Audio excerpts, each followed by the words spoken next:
answered. Like I said, we're still waiting in the hallway. The Lincoln tax deal was just wrapped up. Again, I'm not here in the hallway. We have a reporter and a photographer inside of the courtroom. I want to read a statement which just came out from the Guerra Attorney's Office. Good afternoon. Following the trial that lasted more than a week and a half, Christopher Preciado was found guilty of capital murder and officially sentenced to life in prison without the possibility of parole. This is a case of the murders of Guerra and Soto and Myron Ernie. I was thinking about it on the way to the courthouse today. I've been covering this case since Savanah Soto was first reported missing. From that original clear alert, Myron Ernie at the time of just a couple of minutes ago. But we've been seeing every stage of this case really unfold over the last more than 2 years at this point. I still remember the day that we were out there with MK and we were behind the crime scene tape, and there was just a line of people waiting for answers. These three people were very valued in this community. Look down the hallway, just how many people are waiting because the courtroom is full at this point. It is a packed courthouse, it's a packed hallway, and it's a packed courtroom at this point. So really, we're just waiting for the family to come out at this point. Like I said, we're waiting for the Preciado's parents to come out at this point. And Romanos and Ramon Preciado. We are expecting to see Ramon next in court in May. There's Romanos' group charges were dismissed back in November. We were there when both of them got out of jail. Ramon, when he was let out on bond, and those charges were dismissed. So we've really seen every stage of this court case play out. I was able to talk to the families briefly while they were waiting for that jury verdict to come in. They say that they haven't been able to sleep. They've been waiting for this verdict. They were just hoping it would come today or tomorrow. So obviously we know that there's some relief for the fact that it has come today. So that's where we are, still waiting in the hallway. Okay.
You want to say something about the sentence?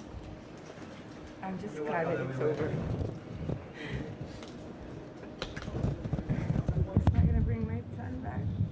I'm glad that it's over. We're so sorry for your loss. It's not gonna bring them back, but I mean, at least now we can just focus on healing and, you know, just keeping their names lived on forever. Savanah, Matthew, and Fabian, and for the three of them, you know, they're gonna get theirs. That's it. Do you feel like justice was served? I feel like justice was served. Yes, for sure. I'm but sure I we can. imagine it doesn't make the guilt any easier. It doesn't. Heartache. Y'all follow me a second. Follow me a Thank you. second. Oh, y'all just follow me this way.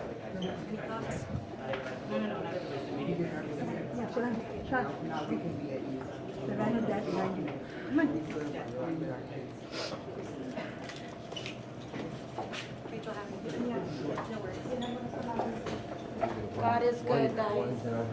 All the time. All the time.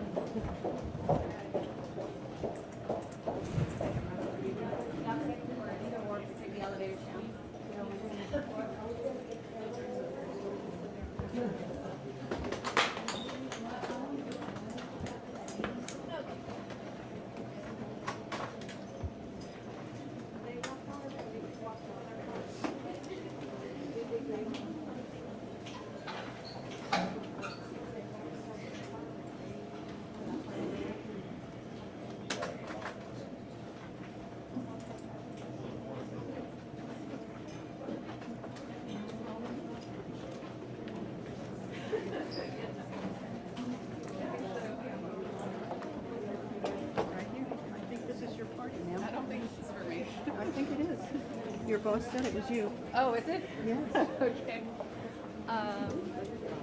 Hi. Okay. Yeah, I got this. I'll put it behind my back.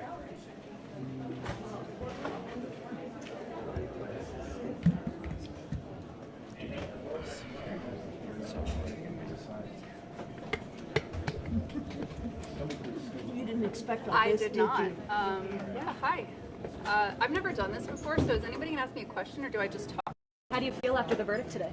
Relieved. I know that the family was anticipatory.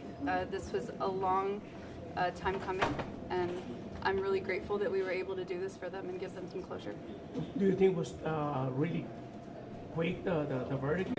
How do you feel about being so fast? Again, relieved. We all worked really hard to make sure that the case was presented as clearly and effectively as it could have been. And I think the jury coming back as quickly as they did means that we did that. What does this mean for the future? I mean, we're expecting Ramon Preciado and expecting him next in court in May. Do you feel like this will have an impact? So since the case is still ongoing, we can't really comment on that right now. And what's your name again? Melissa Albin, Can you spell your last name? Alban. And Melissa with double S? 2 S's, 1 L. Melissa, will you guys be refiling charges on Mita Romanos? Will she be re-indicted? Again, because that's still an ongoing consideration, I can't comment on it right now. Why don't you brag a little bit about your team? Because you're the front woman here, but you are surrounded by people who have really worked hard and put their heart and soul into this. Tell me a little Absolutely. bit about your people. Absolutely. Ross Lewis was my partner. He's a secretary at our office, and he worked really hard with me to get this case ready to go. And Richard is our appellate brain. He made sure our jury charge was as appropriate and correct. That's really important for appellate purposes. You know, we wanted to make sure that we had a really clean record because he's going to appeal. And we wanted to make sure that we did everything we could to have the best chance that we can to overcome any kind of appeal or appellate challenges that he brings. And Richard made sure that we did everything that we could and that the record turned out, I think Richard would say, pretty well. Satisfied with the record. All right, well then talk to me a little bit about the family, because they were continuously admonished to keep their cool. And it was very difficult for them because they've had 2 years to think about all of this in a 2-year wait. And you guys repeatedly said, be calm, be cool, even until the last minute. And they did. This was emotional, you know. We had a lot of people who lost not just 1, not just 2, but 3. So I can only imagine how difficult this was for them. So I think that they overcame very difficult odds and challenges, and I think that as the family of people who were murdered, I think they did a really good job. I have one more question. Why, if you felt so good about it, why you didn't, or the DA's office didn't go for the death penalty in this case? The outcome here is that he is going to go away for the rest of his life. He is going to take his last breath in prison, and that is going to preserve and protect on a lot of appellate issues that we would have to encounter if we did seek the death penalty. So we've eliminated a lot of those issues that could have come up if we would have sought the death penalty. So at the end of the day, he's never going to be released from prison. So was the main issues that you took into account to not seek the death penalty? I wasn't part of the decision. Who was? It was before I was assigned to the case. So all I know is that the outcome here is that he is not ever going to be released from prison. And so I think that is a positive outcome, and I think that the family is relieved that we were able to do this. What is on your heart that we haven't asked you about? I know I sound like a broken record, but relief. This was an emotional, long trial. We all worked really hard, and not just the 3 of us here. We have a whole team of other people, our advocates, our investigators, other prosecutors who weighed in on things. So it was a team effort, and I think that it reflects, you know, how seriously our office takes these kinds of cases. Thank you. Thank you guys. Thank you.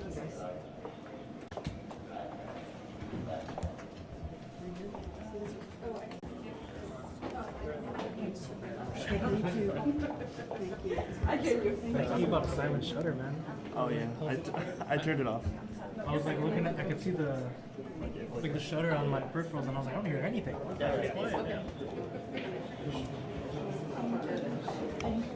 Hi Sue.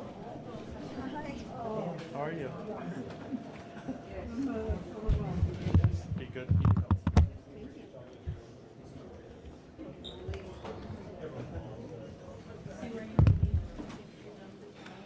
Almost got somebody with the door.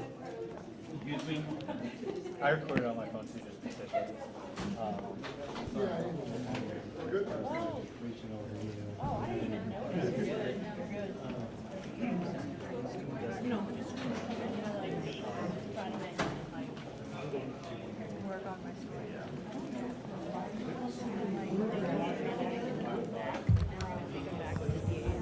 So I'm just bringing that up.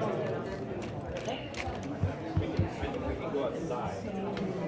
Here. Because of the noise. Because at 5 o'clock.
Dude, long overdue vacation. She needs a vacation. I know.